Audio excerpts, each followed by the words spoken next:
What's up, everybody? Welcome back to Figure It Out of the Basement's action figure talk show. Today, we're going to be discussing the hunt versus online shopping for all your action figure needs. Pre-ordering, as I like to call it. Yes. We're going to be discussing the pros and cons, what we personally enjoy more, whether it be going around searching for stuff or pre-ordering online / purchasing online. Having everything with one click. Yeah. From my perspective, this is mostly a Black Series perspective. True. Of course, with me, a little bit of NECA.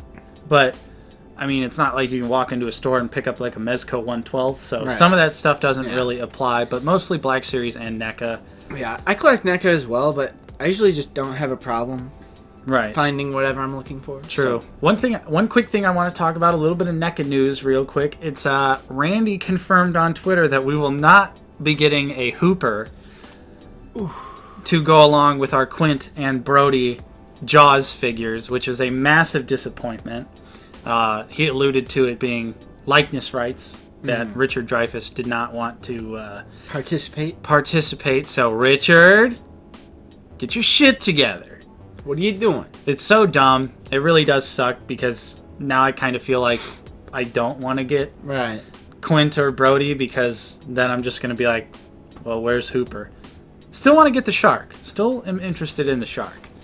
That is interesting. But, yeah, that sucks. That's just a little bit. So, some of the pros of the hunt, I feel like, are... let's start with the hunt. Yeah. The hunt, of course, up until recently... Buying figs online in the past couple of years has been pretty tough, pretty challenging. So we used to almost exclusively buy, go on the hunt, and that's where we would find a majority of our action figures. But recent years, I feel like Amazon has gotten a lot better at getting pre-orders, stuff like that for regular price. Yeah.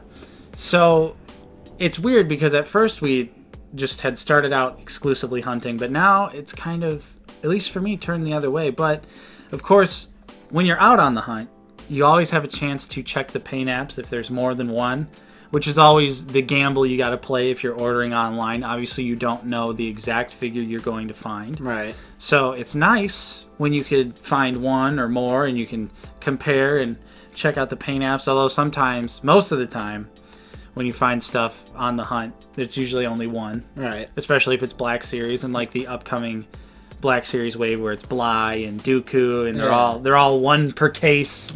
Absolutely. And so it's nice though, specifically with a lot of NECA stuff. I feel like usually we find multiples of and are able to check the paint apps. Of course, box damage as well. Yeah. Not that really matters to me. I don't know about you. It doesn't matter to me, but I still wouldn't. If there's one without box damage, I grab that one. True. Over one that does have box damage. And this kind of mostly applies to Amazon, because they usually either will put it in a cardboard box with no padding or anything on the inside, or they'll just put it in a bubble mailer. Whereas, obviously, places like Dorkside Toys, Big Bad Toy Store, they pack their stuff super nice because they're collectors. They're serving the niche. And most of the time, at least in our experiences, I feel like we find stuff earlier on the hunt. Specifically, not so much lately. Well, except for the Imperial Probe Droid from the Black Series and the new 40th anniversary Bespin Luke, which I have both of those reviews up on the channel if you want to check those out. To put that into perspective, I had both of those items, the Probe Droid and the Luke, pre-ordered on Amazon. April 29th was the expected delivery date. Got those on February 28th. So pretty much 2 months early. Yeah, that is crazy that I got those two items that early. And that goes hand in hand with something we also really like, which is the thrill of the hunt. Right. Never forget way back when we found the Jango Fett Old Man Han wave. And we were so hyped. We had both gotten off. This was back when we were both working at the same place. And we would always go on little late night hunts together. Right. And we ended up finding that old Venom as well from the Absorbing Man wave. So we were just going crazy, and we ended up driving to like a different town because we were like, well, if one Walmart has them, the other one does, which usually doesn't work out, but for this specific instance, it actually did. Yeah. And so we were able to, Justin was able to pick up Old Man Han, Django Fett. I don't remember who else was in that wave. We picked up basically the entire wave because I remember spending an absurd amount of money. Yeah. And, I mean, the thrill of the hunt is just, it's a rush. Right. There's something I enjoy about going to all these different stores, especially when we go to cities that we usually don't go to. Just seeing what things look like in the wild. I mean, finding the 40th anniversary R2-D2, I found pretty much in the middle of nowhere, Minnesota. Right. And just like random little instances like that. Or very recently, in an upcoming vlog, it hasn't been posted yet, but little spoiler alert, you ended up finding a second Gamorrean guard. Found a second Gamorrean guard at a place where you usually would not find something like that. Right. So, stuff like that, it always makes the hunt worth it, but then again... And, one last little story, also like late night great stories, like when we went to Walmart and the lady refused to put out the... That was like the Death Troopers, remember? And then she was like, come back at 6 a.m. Oh, yeah. And I'll have them out for you. And we came back at 6 a.m. Yep. She was like, I knew you'd come back. You're like, absolutely. And, like, the Force Friday vlog that we did was super fun. We got up super early, standing in line at Target. Before that, we would stand in line at Toys R Us. And, you know, that's how we got the carbonized Mandalorian. Because, like, for some things, you got to really work for it. Yeah. And go out in the wild. You couldn't pre-order something like the carbonized Mandalorian. Yeah. So there's a certain amount of dedication, and it's rewarding when it pays off, but then also at the same time, when you do wake up super early and things don't go your way, then I feel like I get more angry because I had to wake up early and I didn't even get what I was going out for. That is true. But most of the time, we're pretty successful when it comes to waking up early, Force Friday, stuff like that. Also, of course, it's finding stuff in the wild is cheaper because you don't have to pay for shipping, which is always nice. Unless you have Amazon Prime or whatever, but everywhere else you got to pay shipping. True.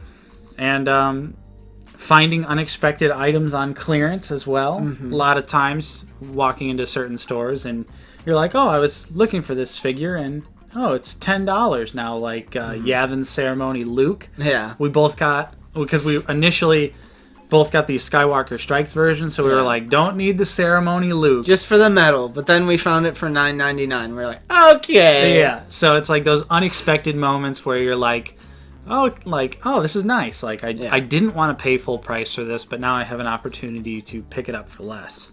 Mm-hmm. But then, of course, that brings in to the cons, which the big one is not finding anything, which is typically what happens with you and I in the area we live in. Mm-hmm. How I feel about this con, like, it sucks, but I still just enjoy going to all the other, like, different cities that we normally don't go to. There's a city near us that I really, really like, and I just enjoy going to it, and that's usually one of our prime hunting spots. And there's, like, food places that we don't have, like, in our city. True. Like Mod Pizza. True. So I still find it rewarding going on a hunt, even if it means I personally don't find anything. And nothing. Because you spend time with your brothers. True, and nothing's better than going on a hunt than having a nice meal afterwards and getting filled up because you're tired from all that shopping. Yes. Of course, wasting time and gas. I think a lot of people don't factor into the hunt the gas you're spending because it's not something you really think about. But which it's not like a go on a hunt all day, every day. Like, if it's an all-day hunt, it's, like, pre-planned and I prepare for it. But if it's a local hunt, like, I'm just stopping at my Meijer and Walmart and GameStop. So I feel like I personally don't waste that much gas, but I know we're fortunate, for example, to have a Meijer, because not everyone in the United States has easy access to a Meijer. Same thing with Toys R Us. When that was around, we had quick access to one. Because I remember people used to comment saying, like, I had to drive 50 miles to the nearest Toys R Us, and there was nothing. Yeah, that would suck. Yeah. Thankfully, we live in an area where there's at least a bunch of stores. So you usually end up finding something. Right. And of course, if you go into like a resale shop or something along those lines, and they have what you're looking for, but it's $10 extra, or pretty much this also / GameStop prices. Yeah. Basically, they're doing scalper prices Right. at the resale shops. Yeah, so that's always a bummer when you find something that you're really looking for. For instance, I also, on this upcoming vlog that hasn't been released, I found a Cara Dune, but I just couldn't pull the trigger because they wanted an extra $10 for her, which I know is less than what she's going for online, but she's also Still in circulation. getting a restock, a big restock in May, I believe. So I'll be able to pick that up regardless. Yeah. But that's just something that does get annoying when you find what you're looking for, and then you're like, I just can't justify this. Yeah. I don't wanna... GameStop sucks either way. True, because they're online or in store. Right, because yeah, and then online their shipping is like $7. The cheapest shipping is $7. Yeah.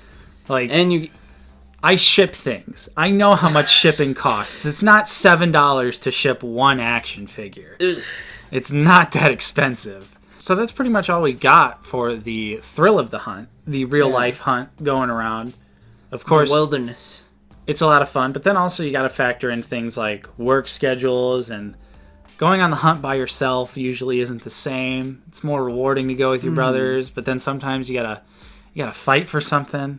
You gotta pick who saw it first, who picked it up first. And that is true. And then when you fail, you're like, damn, I should have just pre-ordered everything. Yeah.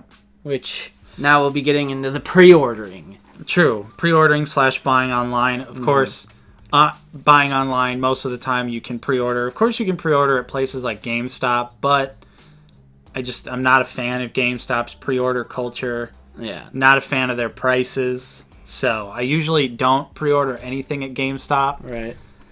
But I do like to pre-order stuff off of Big Bad Toy Store, Amazon. because we have Prime shipping, so it's always convenient, especially for a channel like us, where I personally like to get reviews out in a timely manner. We're a small channel, so it really does help us when we can get stuff out early. So pre-ordering off of Amazon is a big plus because we can get it quickly. Yeah. But then sometimes you get surprised, like Big Bad Toy Store recently got a really early case of the Dooku wave. So I'll be getting my Dooku any day now. Yeah. Which is super exciting. True. I mean, obviously the main thing with pre-ordering and doing online stuff is it guarantees you the item. Right. That's the number one. That's the biggest pro. It cancels the hunt. Yes. Is the biggest pro. True. But then you do have to pay for shipping. You do have to pay for shipping, and then you don't know what you're really getting. Yeah, you don't. Paint app wise or box damage. True. Wise. And that's the other thing, especially for our area, what we always talk about is we don't have to worry about the poor distribution because we're guaranteed the item and not just the random luck of the draw, or if, say an employee was feeling like putting the stuff out on the shelf. Right. Because sometimes, at least in my experience, you got to go to Target. Most of the time, you got to beg the employees. Yeah, you got to ask the employee to check. Which, that's another thing. That's how I got my Mace Windu and my Battle Droid and stuff like that. Like, True. But it could work out. But then also you could run into those employees that are collectors themselves, or maybe they're scalpers. Yeah. I've had that definitely happen to me a few times.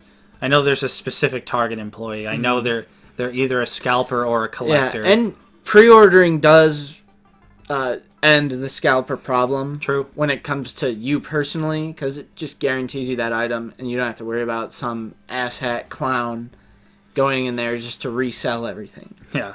Or like the infamous Rogue One Force Friday, when we saw a guy just take his arm out to the Black Series shelf and just dump it all into his cart. Yep, and that was the end. Yeah, and I remember I got an unmasked Kylo Ren because I was like, well, I gotta get something. Yeah. Which that sucks in hindsight, because paying $20 for that unmasked Kylo Ren figure. Oof. And of course, another con would be, it's kind of not that big of a deal, but you gotta wait, I guess. You don't get that instant gratification of we are millennials. having it right in your hands. We are millennials. Yeah, because no other generation of people hate waiting. It's only millennials. See, they invented the word patience for millennials. That didn't exist before that. That is true. That is very true. That is true, though. But sometimes when I mean, if I ever find anything in the wild, I buy it immediately and I cancel that pre-order, just like I did with the Probe Droid and the Luke. Because, again, you can look at it. Wow, these are good paint apps. Wow, these are good paint apps. I'm going to buy these now because there is a chance that you won't get those good paint apps. Or potentially box damage. Very true. I mean, that's pretty much all we got, though. So, Justin, what do you think you prefer this day and age in 2020? In a perfect world, I prefer the thrill of the hunt. I would agree. It's what... Now, in a perfect world. Yes. It's what started me out collecting. November of 2015, Toys R Us had one of their first order... That was on your birthday. Yeah, it was on my birthday. Because I remember you didn't pick it up. Yeah, and then we came back for it. Yeah. And that just spawned this insanity inside of me. And all throughout my college career, I remember going to because I went to a local university a few cities over, and I remember just checking Walgreens and all this other stuff, and I actually found IG-88 Blue Line at a Walgreens. I found Commander Cody Blue Line at a Walgreens. The Walgreens gauntlet. That's one thing I don't miss. That is one thing I don't miss. I'm glad we stopped. We have an unusual amount of Walgreens in our area. I would honestly say... There's one at every corner. At least 10. At least 10 within a 3-city radius. Yes. And we would hit every single one of them looking for things. But now it's kind of like we pinpointed which Walgreens usually gets the goodies, so we just go to those first. A Walgreens exclusives. Yeah. Which they're few and far between. I enjoy going to Walmart, Meijer, love going to Target. I'm not really GameStop, but sometimes they have things that other stores just don't have, and unfortunately you got to pay that iron price. So I prefer the hunt. Yes. 1,000 times more, but at the same time, Commander Bly, Dooku, Kit Fisto, Plo Koon. I got lucky with the Probe Droid. So throw the Probe Droid in there. The Luke, this is all stuff that I just know I'm never going to see in stores. Yeah. And I have to pre-order. And at the same time, if box damage isn't that important to me, paint apps are, but most of the time they're fine. Yeah, especially now with the photoreal. It's mostly pretty much 100% accurate. I had the idea for this video because there is a cultural divide within the action figure community of pre-ordering stuff online versus the hunt. So I just felt the need to make this video and say I like both. Yeah. I don't exclusively do one or the other. Yeah, but again, we also I feel like we strike out more often than we find stuff in the wild. True. So, at a certain point, I mean, pretty much from Force Friday, this previous Force Friday, to right now, we've had really, really good luck, and it seems like Hasbro's really stepped up their distribution. I know not everyone's had that experience. Right. For instance, with the Mando, the carbonized Mando, stuff like that. I know people are still trying to find Mandos where we've actually ran into several Mandalorians. I've ran into several of them even after Force Friday. Really? Yeah. So, I mean, it's good old Best Buy, because no one ever checks Best Buy for fakes. Of course. So that's where we found Revan. Remember back in the day when Revan was super hard to find, and walked into a Best Buy and they were just chilling. Yep. So it's stuff like that where it's just so rewarding to find something that's super desirable, sold out online. Yeah. So I think that's my final verdict. I 1,000 times over prefer finding things in the wild and like we said, the thrill of the hunt. But I don't feel bad getting things online either. So what do you guys prefer? Do you like the hunt, or do you exclusively pre-order stuff online? And also, what are some of your favorite on the hunt stories? Let's talk about it in the comments down below, because I love hearing from people, especially hype stories about finding something you never thought you'd find in the wild, something super cheap or anything like that. Let's just talk action figures in the comments down below. Of course, if you enjoyed this episode of Figured Out, don't forget to leave a like. Subscribe if you're new. We're always talking about action figure news. We also do reviews on the channel. Of course, collection videos as well. So, if that interests you, you're definitely in the right spot. I'm Nate, joined with Justin. See you guys later. And we will see you guys next time on Out of the Basement.